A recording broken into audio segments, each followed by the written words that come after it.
ఇంట్లో కూర్చుని ఇంగ్లీష్ నేర్చుకోవాలనుకుంటున్నారా? అయితే వెంటనే మా స్పోకెన్ ఇంగ్లీష్ క్లాసెస్కి కాల్ చేయండి. నమస్తే, welcome back to Suman TV. నేను మీ సంజయ్. ఈరోజు మనతో పాటు ఉన్నారు తోడు నీడ ఫౌండర్ రాజేశ్వరి అమ్మగారు. మేమంతా మాట్లాడి కొన్ని విషయాలు తెలుసుకుందాం. నమస్తే అమ్మా. నమస్తే సంజయ్. అమ్మ, పేదరికం అసలు నిజమైన పేదరికం అంటే ఏంటి? డబ్బు లేకపోవడమా, లేదా తినడానికి ఆహారం లేకపోవడమా, మన అనుకునే వాళ్ళు పక్కన లేకపోవడం అంటారా? ఈ రోజుల్లో డబ్బు లేకపోవడమే పేదరికం. ప్రస్తుత పరిస్థితుల్లో మనుషుల ఆలోచన విధానంలో చూస్తే డబ్బు లేనివాడే పేదవాడు. అందుకని ప్రతి వాళ్ళు డబ్బున్న వాళ్ళు కావాలని కోరుకుంటారు. అయితే నిజమైన పేదరికం నా అన్నవాళ్ళు మన చుట్టూ లేకపోవడమే నిజమైన పేదరికం. నా బంధువులు లేనప్పుడు ఎన్ని కోట్లుండి నాలుగు గోడల మధ్యన ఒక ఖైదీలాగా ఎన్నాళ్ళు బ్రతకగలుగుతాడు? తన వాళ్ళనే తన మనుషులు షేర్ చేసుకోవడానికి ఉండాలి కదా. అదే మహాభయంకరమైన పేదరికం. కానీ దాన్ని ఎవరు గమనించరు. బాగా డబ్బు లేని వాళ్ళే పేదవాళ్ళు అన్న భావనలో ఉంటారు. కానీ నిజంగా నా అన్న మనుషులు లేకపోవడమే పేదరికం. ఒక మనిషి చచ్చిపోతే మన వాళ్ళు చెప్తారు చూడు, ఆ శవం వెనక 10 మంది జనం వెళ్ళారు అంటే వాడు గొప్పవాడో మంచివాడో ఒక స్నేహశీలో అయి ఉంటాడు. ఒక మనిషి వెళ్ళాడంటే, ఒక శవం వెళ్ళిందంటే వాడు వెనక ఎవరు వెళ్ళారంటే వాడు పరమ దుర్మార్గుడు అని అర్థం అని అనుకుంటారు. అంటే ఒక మనిషి వెళ్ళిపోతుంటే వాడి చివరి క్షణాల్లో వాడి అదే ఆ శవయాత్రకు వెళ్తున్నారంటే వాడి చచ్చిపోయాక ఇంక వాడికి ఏమీ లేదు. అయినా సరే ఆ వ్యక్తి మీద ఉండే అభిమానం వాడు వెనక వాళ్ళని తీసుకెళ్లేలాగా చేసింది. అంచేత నాని మనుషులు మనకి లేకపోవడం అంత పేదరికం ఏదీ లేదు. డబ్బు లేకపోవడం పేదరికం కాదు. డబ్బు లేకపోయినా ఏదో ఒకటి ఉన్నంతలో బతకచ్చు, పచ్చడి మెతుకులు తినైనా బ్రతకచ్చు. కానీ నాన్న మనుషులు లేకపోవడం అనేది చాలా దుర్భరమైన జీవితం. అది అసలు ఏ విధంగా అంటారు? ఇప్పుడు చూసుకుంటే బయట డబ్బు లేకుండా అనేక సమస్యలను ఎదుర్కొనే వాళ్ళని చూస్తున్నాం. అవును. ఇప్పుడు ప్రతిదానికి డబ్బే జీవితంలో చాలా ప్రధానమైంది, మెయిన్ అయిపోయింది. ఇప్పుడు ఇలాంటి సందర్భం, ఇప్పుడు మనుషులు లేకపోవడం ఎలాంటి పేదరికానికి గురి చేస్తుంది? అసలు మనుషులు లేకపోవడం వల్ల మనకు కలిగే ఇప్పుడు అనారోగ్యం వచ్చింది, ఒక మనిషి హాస్పిటల్లో చావు బతుకులో ఉన్నాడు. చచ్చిపోయే ప్రతి మనిషి తన వాళ్ళని కావాలని కోరుకుంటాడు. తన పిల్లలో, తన భార్య, తన మనుషులు కావాలి అని కోరుకుంటాడు. ఎవరు లేని అనాథ ప్రేతంలాగా, అదే అనాథలాగా ఉండిపోయాడు అనుకో, వాడి మనసు ఎంత క్షోభిస్తుంది తన వాళ్ళ కోసమని. అంటే ఏంటనమాట, నువ్వు ఎంత హాస్పిటల్లో ఉన్నా, ఎంతమంది నర్సులు సేవ చేస్తున్నా, ఎంత నువ్వు హైఫై లక్షల డబ్బులు కట్టగలిగినా, ఎంతోమంది వాళ్ళ పేర్లు గుర్తురావట్లే నాకు, ఆయన బ్రిటిష్ వాడు ఎవడో చచ్చిపోతూ మరణశయ్య మీద ఉండి చెప్పాడు, కోట్లు సంపాదించాను నేను, కానీ ఈ రోజు నా కోట్లేమీ నాకు పనికిరాలేదు. ఎంత సంపాదించినా నీ వాళ్ళు అనేవాళ్ళు లేకపోవడం అంత దౌర్భాగ్యం ఇంకొకటి లేదు అని. అంటే నీకు ఎంత డబ్బైనా ఉండొచ్చు, కానీ నీ అన్న మనుషుల కోసమే నీ మనసు పరితపిస్తుంది, నా వాళ్ళు కావాలి అని. నీ పక్కన కన్నీళ్లు పెట్టుకుంటూ నీ మనుషులు ఉన్నప్పుడు నీకు కలిగేటువంటి ఒక మానసికమైన సంతృప్తి ఉందే, అది మాటలకి అందది, మాటల్లో చెప్పలేము అది. అంచేత మనుషులు లేని వాళ్ళే దౌర్భాగ్యులు, నిర్భాగ్యులు, వాళ్ళే నిజమైన పేదవాళ్ళు. ఒక మనిషి చనిపోయాడంటే వాడు వెనుక 10 మంది వస్తున్నారు అంటే ఆ మనిషి యొక్క మంచితనం, వాడి జ్ఞాపకాలే వాళ్ళని కూడా వెళ్ళేలాగా చేస్తున్నాయి. మనిషి చచ్చిపోయిన తర్వాత వాడికి ఏం తెలిసిందిలే అని అనుకోరు కదా. చివరి క్షణం వరకు వాడిని సాగనంపాలి, ఆ మనిషి ఆకారం ఉన్నంత వరకు చూడాలని అనుకుంటారు. అది నిజమైన పేదరికం. అంటే నాన్నవాళ్ళు లేకపోవటం అనేది. అంతకు మించిన దౌర్భాగ్యం మరొకటి ఉండదు. ఇప్పుడు డబ్బు సంపాదించడం ఎలాగంటే అంతే, డబ్బులు సంపాదిస్తావు, చాలా డబ్బులు సంపాదిస్తారు. కోటీశ్వరుడు వెనకాల మనిషి కదలని వాళ్ళు ఎంతో మంది ఉన్నారు. ఆ కోటీశ్వరుడు సంపాదించాడు అంతే, ఆ డబ్బులే ఉన్నాయి. ఆ డబ్బుల మీద వేసి నేను దహనం చెయ్యరు కదా. చేసినా కూడా నీ వాళ్ళు అన్నవాళ్ళు నీ పక్కన లేరు కదా. అమ్మాయి, ఇప్పుడు డబ్బు సంపాదించడం ఎలాగంటే 100 తీరులు చెప్తారు 100 మంది కూడా. అవును. కానీ అదే మనుషుల్ని సంపాదించడం ఎలాగంటే ఎవరు ఒక మాట కూడా చెప్పలేని పరిస్థితి.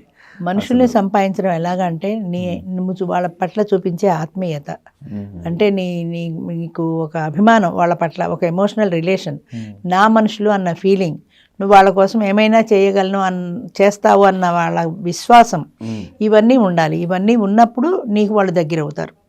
మనుషుల పట్ల ఆత్మీయత, సోదరభావం, సమానత్వం, ఇవన్నీ ఉంటేనే మనుషులు దగ్గర అవుతారు.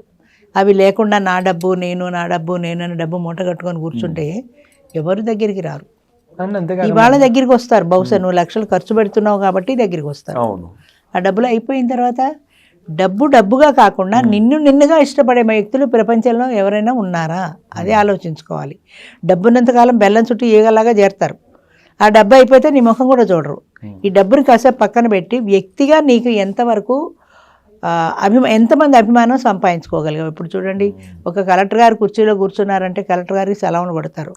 అదే కలెక్టర్ రిటైర్ అయిపోయాడంటే పక్క నుంచి వెళ్ళిపోతారు, ఆయన గుడ్ మార్నింగ్ కూడా చెప్పరు.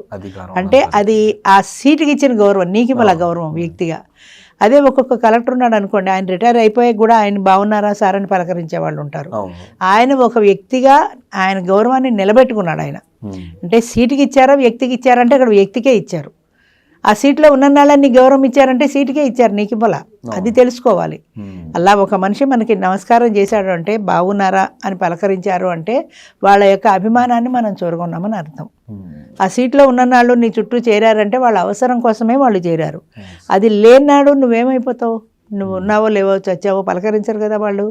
అప్పుడు ఏదో ఆ రోజుల్లో డబ్బు అడిగితే ఇవ్వలేదనో ఇంకోటో ఏదో కోపాలు ఉంటాయి వాళ్ళ మనసులో. అంచేత శాశ్వతంగా నిలబడేది ఏంటంటే నాన్న మనిషిని మనం సంపాదించుకున్నాము అన్న సంతృప్తి చాలు మనిషికి. అంచేత అది లేనివాడు ఎంత డబ్బున్నా సరే వాడు పేదవాడే.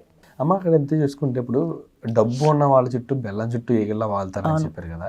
ఎగ్జాక్ట్లీ ఇప్పుడు చూసుకుంటే చిన్న వయసు నుంచి పెద్ద వయసు కూడా ప్రతి ఒక్కరు ఖర్చు పెట్టే వ్యక్తి పక్కనే ఫ్రెండ్స్ ఉంటారు, ఖర్చు పెట్టే వాడితోనే తిరుగుతుంటారు డబ్బు కోసం. ఒక పేద అబ్బాయి కానీ ఒక పేద కుర్రవాడి కానీ వచ్చి నలుగురితో కలవాలనుకుంటే వాడిది ఎవ్వరు కలవరు, ఎందుకంటే వాడి డబ్బు లేదు కాబట్టి. అండ్ ఎగ్జాక్ట్లీ వాళ్ళకి ఏం చెప్తారు మీరు? అదే ఇప్పుడు డబ్బుతోటే జీవితం అనుకున్న వాళ్ళు డబ్బును వాడి చుట్టూనే తిరుగుతారు. అది ఫ్రెండ్ కావచ్చు, భర్త కావచ్చు, ఇంకెవరు కావచ్చు, ఎవరైనా సరే బంధువు కావచ్చు. డబ్బు ఉంది అంటే కాకుల్లా మూగుతారు చుట్టూ.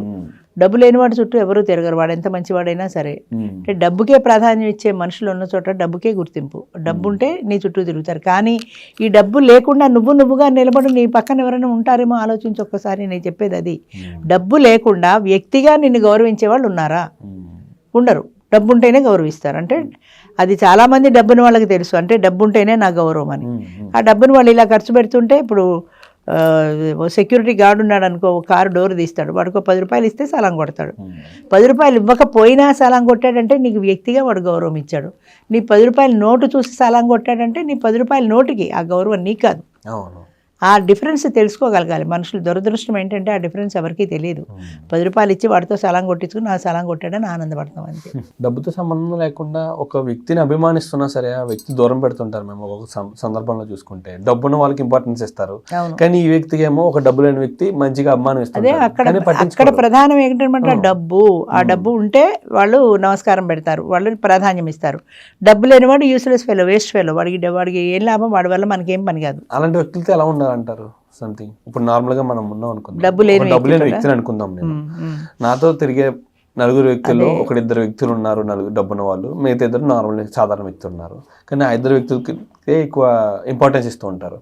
నేను మాత్రం వీళ్ళిద్దరిని అభిమానిస్తూ ఉంటాను, కానీ వాళ్ళని పట్టించుకోరు. అలాంటి సందర్భంలో నేను ఏం చేయాలంటారు? వాళ్ళకి ఎలాంటి అంటే ఒక వ్యక్తిని మనం ఇష్టపడే ముందు ఆ వ్యక్తిలో కొన్ని క్వాలిటీస్ చూసి ఇష్టపడతాం. ఇప్పుడు అక్కడ డబ్బును చూసి ఇష్టపడ్డారు, అలాగే ఈ వ్యక్తి గుణగణాలు ఏవో మనకి నచ్చి ఇష్టపడతాం. దానికి మనం ప్రాధాన్యం ఇచ్చినప్పుడు, డబ్బుకు ప్రాధాన్యం ఇవ్వనప్పుడు మనం ఇటే మొగ్గుతాం, ఎందుకంటే డబ్బుకి ఇంపార్టెన్స్ లేదు కాబట్టి. కానీ డబ్బుకి ఇంపార్టెన్స్ ఇచ్చేవాళ్ళు మాత్రం అటే మొగ్గుతారు, ఎందుకని అక్కడ డబ్బు ఉంది కాబట్టి. అంచేత డబ్బు ఉందా లేదా, నువ్వు ఏ క్వాలిటీస్ ఇష్టపడుతున్నావు? డబ్బుని ఇష్టపడుతున్నావా, వ్యక్తిలో ఉండే క్వాలిటీస్ ఇష్టపడుతున్నావా? వ్యక్తిలో ఉండే క్వాలిటీస్ ఇష్టపడినప్పుడు ఇటే ఓటేస్తావు నువ్వు, డబ్బుతో సంబంధం లేదు కాబట్టి. డబ్బుకి ప్రాధాన్యం ఇచ్చేవాళ్ళు బెల్లం చుట్టూ ఈగలని చెప్పాను, సో ఇందాక అటే వెళ్తారు, ఎందుకంటే అక్కడ డబ్బు ఉంది కాబట్టి. ఆ డబ్బు వీళ్ళకి ఇచ్చినా ఇవ్వకపోయినా అక్కడ డబ్బు ఉంది అనేది వీళ్ళకి. నీకు పిలిచి ఒక పూట భోజనం పెట్టడు, ఒక హోటల్కి తీసుకెళ్ళు, నీకోసం ఏమీ ఖర్చు పెట్టడు, అయినా సరే వాడికి డబ్బు ఉంది. నీకేం వచ్చింది? వాడికి డబ్బు ఉంది నిజమే, నీకేమన్నా ఇచ్చాడా? లేదు కదా. అయినా సరే అక్కడ డబ్బు ఉంది అంటే వీళ్ళకి ఏదో ఒక ఆనందం అంతే. అది కూడా ఒక మానసికమైన బలహీనత అంతే. డబ్బుని ఆశపడే వ్యక్తులకు దూరం అంతే. డబ్బుని కరెక్ట్, ఎగ్జాక్ట్లీ. డబ్బుని ఆశపడే వ్యక్తులకు దూరంగా ఉండాలి. డబ్బుకి ఇంపార్టెన్స్ ఎప్పుడు ఇవ్వకూడదు. డబ్బు అనేది ఇవాళ వస్తుంది, రేపు పోతుంది. ఇవాళ కోటీశ్వరుడు అవుతాడు, రేపు పొద్దున వాడు బిజినెస్లో లాస్ వస్తే నార్మల్ అయిపోవచ్చు. అప్పుడు నీ చుట్టూ ఈ రోజు నీ చుట్టూ తిరిగిన వాళ్ళందరూ తిరుగుతారు నీ చుట్టూ. ఎన్నో కథలు వింటుంటాం అలాంటివి. కానీ ఆ క్షణంలో వాళ్ళకి అనిపించదు దాన్ని ఏమనాలో మరి. ఆ డబ్బుని మాట్లాడితే బాగుండదు, కానీ ఆ డబ్బు ఉన్న ఆ అధికారమో ఆ అహంభావమో ఉంది, డబ్బుతోటే పెరుగుతుంది అది అహంభావం కూడా. అది ఎన్నాళ్ళు ఉంటుంది ఆ డబ్బు నన్నాళ్ళు. ఆ డబ్బు లేనాడు నాకు లేదు అనే సమస్య లేదు కదా. నేను కొన్ని కోట్లు ఉన్నాయి, నాకు నా జీవితం వెళ్ళిపోతుంది ఆ కోట్లతో, నేను ఎందుకు భయపడాలి అని ఉంటుంది మనసు. అంతేగాని నీ అన్న మనుషుల్ని సంపాదించుకోవాలి. కానీ ఏ వ్యక్తినైతే డబ్బుండి చుట్టూ చేరతారో వాళ్ళు ఆ చాటునే ఆ వ్యక్తిని ఎన్ని తిడతారో వాళ్ళకి తెలియదు. ఆ సార్ అని ఇలా చేతులు నలుపుకుంటూ నమస్కారం పెట్టినవాడు బయటికి వెళ్ళిన తర్వాత దరిద్రుడని తిడతాడు వాడు. అది తెలీదు. నా ఎదురుగుండా నమస్కారం పెట్టాడా లేదా, నా కాళ్ళు పట్టుకున్నాడా లేదా అనేది చూసుకుంటారు. కానీ అవతల వ్యక్తులు ఎంత దరిద్రంగా మాట్లాడతారో బయట వాళ్ళకి అర్థం కాదు. అంటే స్వాభిమానం ఉండే వ్యక్తుల్ని వాళ్ళు గుర్తించగలగాలి. అది గుర్తించలేరు కాబట్టి ఆ డబ్బు ఉన్న అధికార మదంతో నీ కాళ్ళు పట్టుకున్నవాడే నీకు దేవుడు అలాగా అనుకుంటావు అంతే. అది నీ డబ్బును బట్టే వస్తుంది. అబ్సల్యూట్లీ అమ్మా, థ్యాంక్ యూ అమ్మా, థ్యాంక్ యూ వెరీ మచ్. అన్ని సందర్భాల్లోనే డబ్బే మనకి అన్ని అవసరాలు తీర్చిపెట్టలేదు. అండ్ డబ్బు వల్ల కానివి కూడా ఉన్నాయి. డబ్బు ఉంటే ఒక వ్యక్తి మన దగ్గరికి వస్తారేమో కానీ వాళ్ళ ప్రేమ అభిమానాలు మాత్రం మన దగ్గరికి రావు. ఎగ్జాక్ట్లీ. థ్యాంక్ యూ అమ్మా, thank you very much. Thank you.